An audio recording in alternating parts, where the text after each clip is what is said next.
until you quit, you haven't really failed, because, if it didn't work out for whatever reason, then it wouldn't be hard for me to replicate what we've done.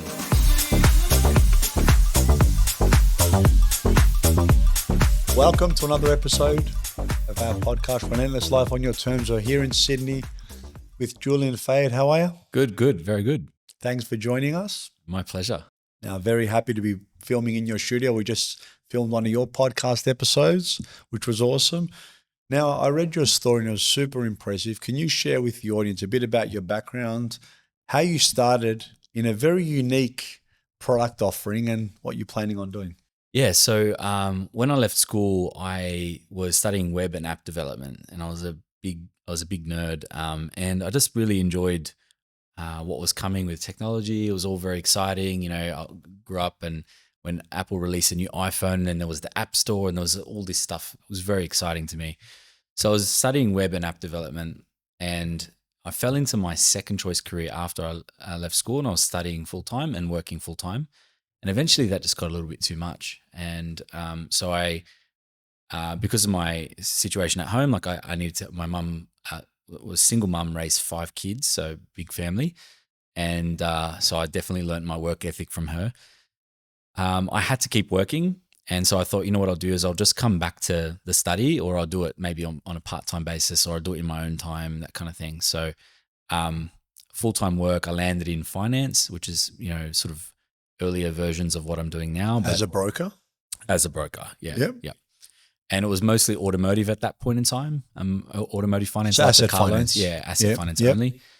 And I sort of just fell in love with it. I really enjoyed building relationships with customers. A lot of the most successful brokers were ones that had lots of repeat clients. And I just remember being so motivated by having the highest customer satisfaction, but also the best financial performance and results. And I just thought, I'm actually really good at this. But in the business that I was working in, I wanted to keep that sort of the technology learning alive. So I was actually self-teaching. I was doing all kinds of online courses. I built, deployed, and published an app on the Apple App Store. And that was just like an app for me and my mates. It was like sports news and other bits and pieces. And so, for me, that was exciting. But what I used those skills for was automating a whole bunch of tasks in my actual job, and then building a whole set of reports and other pieces of technology and platforms that would, I guess, streamline the rest of the organization's operations. So you were studying and learning, but also applying it in other areas. Yeah, in a totally different industry. Smart. Yeah. So, we ended up building some of the most advanced reporting and dashboards that other businesses just didn't have access to. And so it was like having a free data scientist or business analyst in the business, and they all loved me for that. I was giving them insights into other areas of the businesses that they probably didn't know before. And so I really enjoyed this, but it was more of a passion project, side hustle, if you want to call it that. And so that's, I then progressed my career. I was, the top performer in the business in asset finance, automotive finance. I worked my way up from, a junior broker to a senior broker to a group finance broker. And that was looking after about 15 other brokers. I was then the New South Wales training manager. There was 23 other brokers. And then eventually not state training manager, but the actual state manager. And I was responsible for training people. I built a training manual. I built all the processes out. And so I had a very successful career in finance. And then I was just an employee. And, a few broken promises, sometimes that happens. People take you for granted. They forget, how much you help their business grow or whatever. And then, I sort of thought it's time for a fresh start. There was an opportunity for me to go and join a business that was a brand new greenfield business. I was going to be employee number 1, and there was the carrot of being a shareholder if we, put some numbers on the board, So I was going to be a minority shareholder in a business that had some good people working or going to work in it and be my business partners, I guess. And that was called Auto Approve, and that was the business where I started building what is now Loan Options, obviously in my own time. But in that business, we scaled that it was a B2B finance brokerage business. We were partnering with a lot of Australia's biggest car dealerships, and we were their second string and third string option for finance. So assuming they were a Toyota dealership, Toyota Finance said no, they would put it through our platform. And Would it be considered a non-conforming product? well, we weren't a lender. We were a broker. Yeah, we were using everyone from the big banks right through to non-conforming and everything in between. So we had at that point in time like 30 or 40 lenders, which was a really big pattern of lenders back then. This is like 2016, 2017, up to 2020 basically.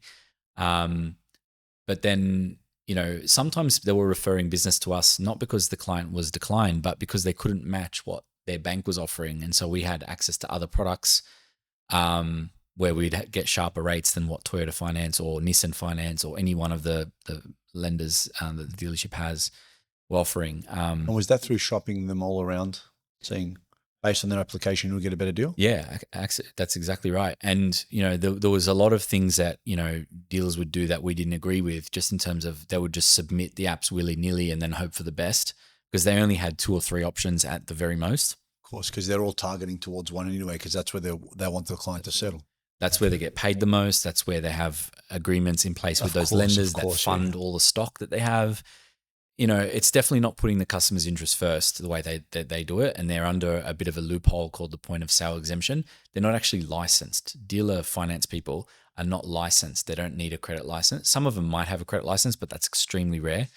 They fall under this point of sale exemption, which means a lot of these people are just salespeople that learn how to sell finance to people. And the problem with that is you're getting a misalignment of the customer's needs versus best product versus the most effective in terms of their commission. Yeah. And so this is where the basis of what I started building, arised. So we worked with hundreds and hundreds of dealer partners. I scaled that business. We built a team. It was roughly 25 to 30 people altogether at its peak. It got acquired by a publicly listed automotive company, and I was given the shares that I was promised, so I was pretty happy with that. I owned 20% before it diluted when the public company bought it, and so they bought 60% of the company, and so my effective shareholding was 20% of the remaining 40%, which is 8%. So my effective shareholding was 8%.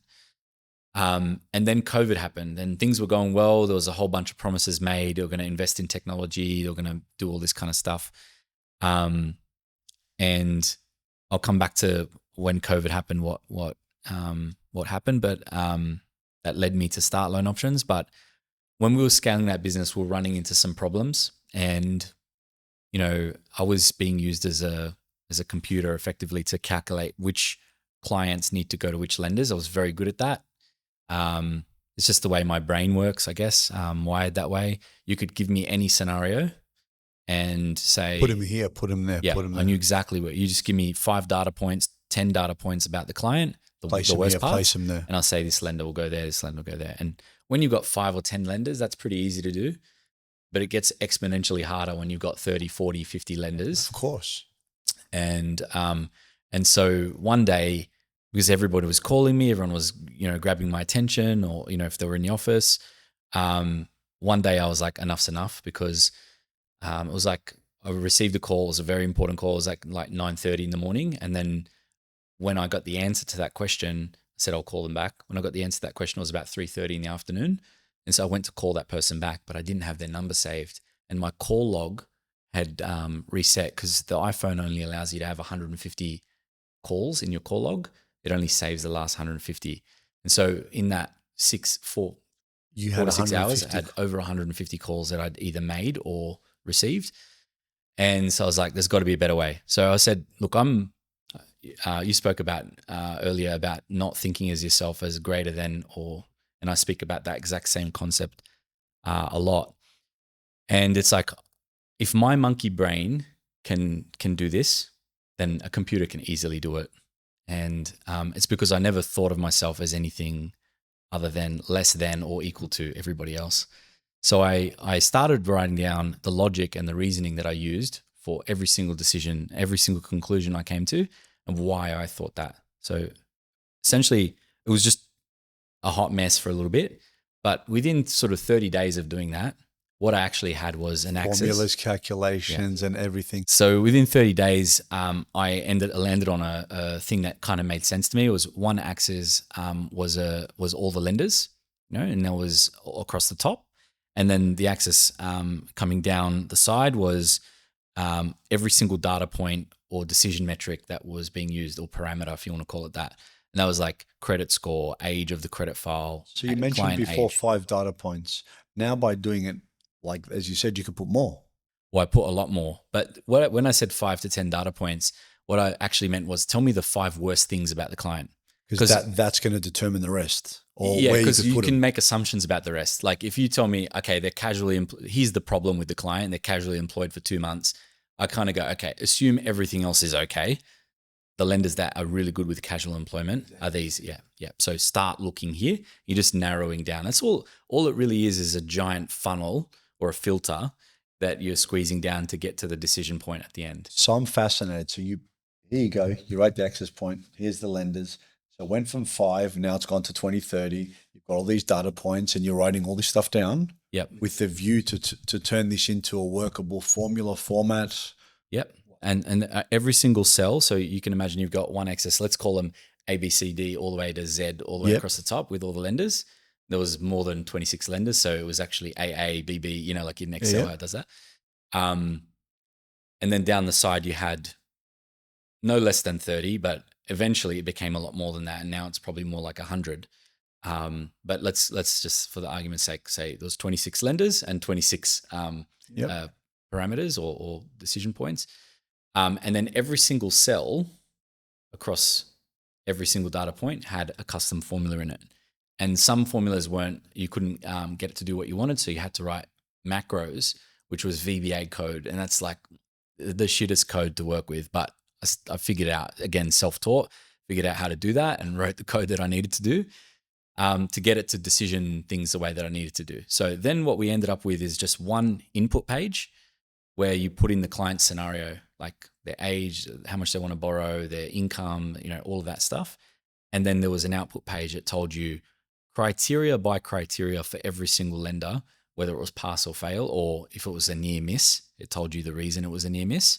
So it would be like maximum lend 50,000. So just get the loan under 50,000, then you're good approved. To go. Yeah. And then there was an overall metric that was pass or fail. So if it went pass on all of them, it just gave you a green light over here for that one lender. And so that became how we decision deals in the business. Instead of asking me, put it through the spreadsheet, and if the spreadsheet says it can go to here, and do it. And we basically had real-time testing of this because I was sitting next to the rest of the team. You're seeing it, you're watching it all happen. Yeah, and although I was the general manager of that business, I sat with the team. There was I never used an office in my life. I had one, I never used it. I sat with the team and I was listening for every bit of feedback that we could get. If something was wrong or if we missed a data point, I would go in and write the formula to add that data point so it was more accurate the next time. And it was just a constant iterate. It's that continuous improvement thing. And so we used that across thousands and thousands. And so by the time I left that business to start Loan Options, we'd settled over 5,000 loans. And hundreds and hundreds of millions of dollars worth of loans. And we'd achieved great things in that business. But COVID hits with this new owner. And the new owner, because they were an automotive company, was like trying to copy what all the other businesses would do. And they were an ASX listed business. And at the time in 2020, the cool thing to do or the safe thing to do to impress your shareholders was to divest away from non-core offering businesses. So if you were an automotive business, you should be doubling down on protecting your automotive business. If you got anything that's in another vertical, you need to divest away from that. And that was just how you showed shareholders that you're going to be responsible with your capital, etc. And it made no sense because the business was kicking goals, and with a little bit of love, that could have been an absolute monster of a business. Like it was scaling really well. And we were solving a problem that hadn't been solved before. It's unique as well. Very, very unique. And so anyway, we had a difference of opinion. They wanted to hibernate the business. I told them that if they hibernated the business, we'd come back when the hibernation stopped to no business. And their response was something to the effect of, "Or you built it before. I'm You sure can you build can it build it again." again." That was literally what was said. Yeah, And I said, my response was, if I'm going to build it again, it's not going to be for you. I'm going to build it for 100%, not 8%. Of course. Like, Yeah. isn't that obvious though, seriously? And so it was heartbreaking because I really invested a lot I'd kind of attached my identity somewhat to They that did brand. you a massive favor though. Yeah, in hindsight, they did. They did you a massive favor. And so I just had my second kid, and probably because of COVID and stuff, and I was actually a contractor, and maybe I was just worried, I just had this second kid, like, probably didn't have too much saved. I was like, what am I going to do? I'm going to start my own business and, you know, get this off the ground. It's going to be quite expensive, and new website and all this kind of stuff. So at the time they were allowing people to pull out money from their super. And so I was like, okay, I pulled out, I think you could pull out 2 lots of 10 grand or something like that. So I pulled out 2 lots of 10 grand and thinking I might not be able to pay myself for a few months here. So, but yeah, month 1 we were profitable, and it hasn't always made profit because we've made conscious decisions to reinvest in technology and things like that. Of course. But every single year we've paid taxes because, by the time you add R&D claim back in and stuff like that, we actually make a profit.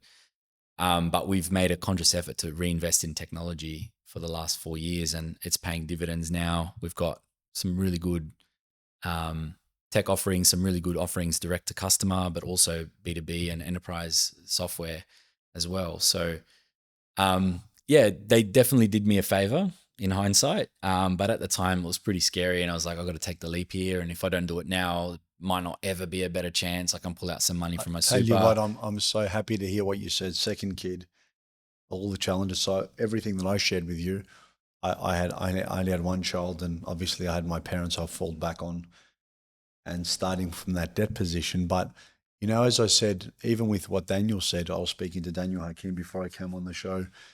You'll always, an entrepreneur finds a way, and that challenge, which you go, damn, you look back and go, that was the pivotal point.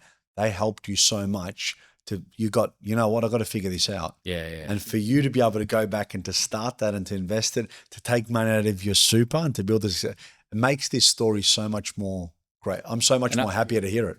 And I've been pretty open about it because, like, I feel like a lot of people see, winning awards and all this kind of stuff, and they think that's the all the shiny stuff, right? They think that it's all a easy road. But man, we've had some times in this business where we thought we might have over-invested in technology. We might have, this might be catastrophic, and that's the reality of it. So if it wasn't for me, like, I made some money off crypto, not a lot because I wasn't ever like, over investing in crypto. But I made some money off crypto, enough like to probably for a deposit on a house. Let's put it that way. And I sold all of that to pump back into the business. All the money in the offset account, pumped it back into the business. All the money in the kids' bank accounts, pumped it into the business. The super.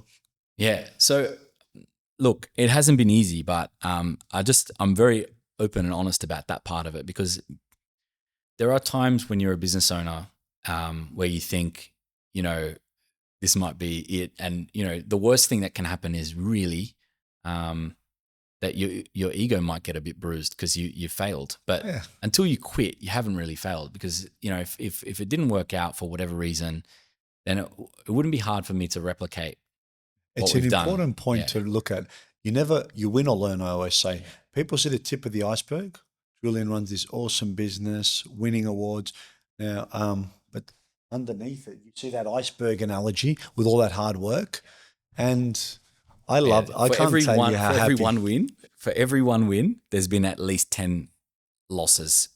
Right? But that's what's going to shape you into the monster or the behemoth that business will be. But also when you look back at it, and like the other night we were at, I don't know where this will air, but 2-3 nights ago we were at Sofitel, and every second, third category you guys were nominated in your thing, and I believe you took You won one as well. So Yeah. you won a few awards, and I always say awards are never won on the night. They're ones in the thousands of hours when you're there on your own, when you show up on your own, when you and your team are putting in that hard work. It's never won on the night. The gold medal, when an Olympian wins a gold medal, is never won on the day. Yeah, that's right. It's all the one work in you the put in. years prior. When people aren't watching and you're rocking up and training, when you're taking out $10,000 from your super, when you're going back taking 10,000, emptying your kids' bank accounts, when you're loading your offset account, that's when you win that award. Yeah, and like I'm sort of pretty fortunate because there's been times where like the business has only ever known adversity. So if you just look at when I started the business in COVID. We weren't even out of lockdown yet when I started incorporating the business, getting the website done. We were still in lockdown. So there's that part, right? That's adversity part one. Adversity part two is the second round of COVID, right? And that was a longer lockdown, and lots of small businesses crumbled during that period. And then coming out of that, you had all the rising interest rates. And look, in our line of work, rising interest, it's not like property. Most of the stuff that people are buying are not appreciating assets, right? Like, in fact, none of the stuff we finance is an appreciating asset unless you're buying a classic luxury. car. They're It's a all depreciating wants and asset. needs. The one exception to that is revenue generating equipment, right? That's the one. Or classic cars, maybe. But yeah, and classic cars are obviously where it can be an appreciating asset if you know what you're doing. But even then, Good luck. it's difficult because what's hot one day is not the next. But yeah, so it was tricky, and then obviously rising rates made cost of funds so unattractive that a lot of people were putting off upgrading their car. Inflation, interest rate, all these things. Business owners were putting off reinvesting in their business, and they go, you know what, the equipment I've got is just fine for now. Like, let's just wait until rates go back down. And so we've had all this stuff, changing regulations and lenders tightening their credit policies because they're experiencing so much more losses and arrears and things like that. We've had just nonstop adversity, but what it's allowed us to do, and we have turned the corner to the point where now we've got a really resilient business. And but there were times there where I was like, I don't know if I'm going to be able to, if COVID lockdowns and like there wasn't anything announced in terms of JobKeeper or anything like that. I'm like, I don't know if I'm going to be able to keep all these people. It was crazy times. Like, I remember during lockdown, and we're from Melbourne, we're the most locked down city in the world. I had a fundraiser booked to raise money for charity, and got all these gifts, all these ready to go. Within a day, the lockdown, we can't do this fundraiser. So we go, what are you going to do? And I go to my team, you know what? We'll pivot. They go, what do you mean? We're doing this auction online. They go, what do you mean? We don't know anything about online. We're going to figure it out. So if you see the start of the video, we're trying to get tech issues going. We don't know what's going on. We raised $20,000 and we did it all. We went online. I go, man, what? The show's got to go on. Yeah. They go, but what do we know about it? I go, I don't know, but I got to try something. And we actually did the first Lead with Kindness. Was an online event. We had 1 day notice or something short. It was 1 or 2, might have even been shorter than that we had to pivot. And yeah, I think that's what entrepreneurs just find a way. I remember I was at a podcast once, and I won't forget this. My videographer at the time, not Nathan, so was not the one that bought it at the time. He forgot to put batteries in one of our equipment, and he was stressed out. The entrepreneur I was with goes, hey, grab the remote control. Because what batteries are they? Boom, put them in 2 seconds, figured it out like that. And I said, that's what I'm talking about. Problem solvers. He just, the first thing he thought of is a plasma, there's a TV, what batteries are they? Grab them out of that. Yeah. And we're ready to go. Yeah. Like, and that's the mindset that I guess you need. It is. And look, a lot of the stuff you've spoken about, they're actually in our company values, and we've got them plastered on a massive mural in our office. And I'd love to have you there sometime. Love to come. But yeah, I think it's one thing to say you have company values, and it's another thing to actually say this is what we live and breathe. And so we have one called Test and Learn, but that is the continuous improvement. Kaizen. It's the same thing. The way it's written and everything, it's with Kaizen in mind. A lot of people don't know what Kaizen is, so we just Test and Learn. And then there's another one which is specific for the brokers. I mean, specific, it's for everybody, but the brokers, part of their mandate when they're engaged by a customer is you need to find a solution. So the name of the value is always find a way. And that is literally do not give up until you've found a solution for the customer.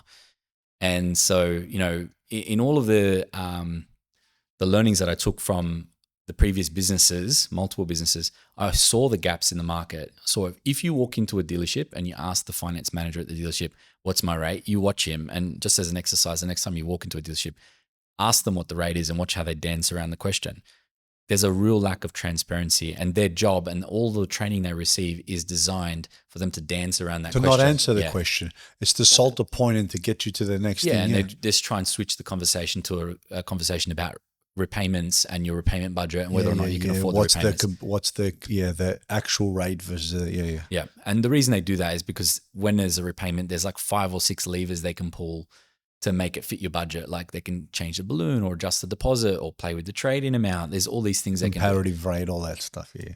So I saw that, and then I saw even if you went to a broker, and the brokers, usually required to do the right thing. I saw brokers even just prioritizing. They're meant to be a broker, meaning they have a panel of lenders and they find the best solution. A lot of them were just pretending they do that, and then they pick the lender that's got the most commission. They're doing what the dealers do. 90% of their loans will go to a certain person. Yeah, we get it. Yeah, and I'm like, this is so wrong. Like, they're literally paying you a fee in order for you to find them the best deal. To not do this. Yeah, but they do it. So then I thought, well, the only way you could really solve for that is if you put it in front of the client's eyes and let them basically be part of that selection process. They're not always going to pick the right lender in our tech. Sometimes they provide the wrong information. That means they're not eligible for one product, but at least they have all the information in front of their eyes. And accountability and ownership. So we do that a lot at Reventon too. We take them along with the journey and educate them along the process. Now, I want to ask you a couple of questions. I know you love MMA as well. You train every day. Yeah. Brazilian Jiu-Jitsu? Nearly every day. Yeah. Which is great. How long have you been doing that for? 5 years. Yeah. 2019, I first started. I joined the gym. I was a bit out of shape. I had the dad bod going. Not too bad, but I was always in shape. I always played rugby league and lots of other sports. And then what happens is when you get too involved in your career, and then you sort of, something's got to give. And so you give up some of your family time or some of your gym time. And I probably just didn't have a way of working it into my routine. But then Robert Whittaker opened the gym 2 streets away. He's one of my favorite MMA fighters. I love Robert Whittaker, mate. What a legend of a bloke. He's honestly, I love MMA. My brother was a professional fighter. I had a few fights back in the day and I love it. But everything about that guy, is he a gunfighter? Phenomenal. Is he probably the nicest guy in MMA? He's a classic to listen to. Everything about that guy, I love. Yeah, I'm certainly proud he's flying the Aussie flag. He's pretty classy guy. And look, I've been around him in the gym setting and stuff. You train with him? No. He trains with like his fight crew, but he has done classes before where he's shown me a couple of things. But it's all like they're not going to let random spar with him. You know what I mean? Course, like he might hurt him or whatever. But says hello to everybody. He'll go out of his way to shake everybody's hand, say good morning, say hello to everybody. He doesn't feel like, you never get the impression that he's above anybody else. That's why I like him so much and what he says. Now, I just want to ask you one more question before we get into the quick fire questions. Where do you see the business over there? You've got some big plans. Where do you see the business growing to? What are some of the other things so next time we have you on the podcast? Yep. All right. So this is all pretty fresh in my mind because we sort of, sometimes you got multiple things on the ball. But, I think we've just expanded into New Zealand and that's going really well. So I imagine further international expansion is on the cards. So that's one sort of pillar, if you want to call it that. We'll continue to grow in the mortgage broker channel. And there's some other channels that we'll be targeting as well with our technology because it's embeddable and it's white label, etc. And so we'll just have, let's call that organic growth there. We're then also going to be expanding our technology offering and offering enterprise solutions. So we'll have a significant amount of software revenue in the next 12 months. We're building technology for mortgage brokers to license from us. We obviously don't do mortgages, but a lot of our partners actually ask us when we're going to be building the technology for them to use. And that's coming early next year. And then, so there's a lot, and this is just some of it, but, I think, let's leave that there. I think there's a lot of stuff that we can sort of grow into there. there's a lot of stuff. I look forward to talking with you. We can speak all day about finance and loans, so I'd like to get you back on. As a tradition in Relentless, ready for your quick fire questions? Yeah, go for it. What's your go-to productivity hack? To-do list. If you could have dinner with any fictional character, who would it be? Batman. What is one habit that you're working on right now? Discipline in making time for the gym and nutrition. What's the first thing you think of when you wake up? Emails. What's your favorite way to unwind after a long day? Shisha, argili with my wife. Yeah. If you could instantly learn any language, what would it be? That's a tough one. I speak 2 languages already, English and Arabic. So if I could learn any other language, maybe Spanish or Portuguese. Portuguese. Yeah. What's one thing that always motivates you? My family. What's your biggest goal for the year? 2025 or 2024? Next year. We're Next almost year? finished this year. 2025, a successful launch of our home loan technology. Yeah. I think I know this one because we discussed it, but I'm going to ask it anyway. What's your favorite book and why? Jocko Willink, Extreme Ownership, or Dan Ariely's Predictably Irrational. And so the Jocko Willink book is just phenomenal. It teaches accountability, teaches the right mindset, the right approach to dealing with problems and conflict, and just life. You know, it's applicable in your relationships, it's applicable in your workplace, it's applicable in every aspect of your life. And Dan Ariely's Predictably Irrational is one of the best books on sales and marketing psychology. It teaches you how human beings are wired so you understand them better, like how things like buy one, get one free impact the psyche, how using the word free, and how to position a proposal. That's really important. Highly recommend that book to all. Get that book. I haven't read that. That's phenomenal. What inspires you the most in your field? Inspires me the most. I think it's probably not necessarily from my field. I think Elon Musk is one of the most inspirational people for a number of reasons. I mean, every time you think you're busy, you just see that guy sending rockets into space and then landing them and catching them. A lot of people can't catch a ball, you know what I mean? So every time you think you're busy or you think you're doing a lot, you're just reminded that in the scheme of things, there's a lot more you could be doing. So, yeah. On a scale of 1 to 10, how much have you enjoyed being on our podcast? 10. Thank you very much. Mate, amazing. Thank you so much.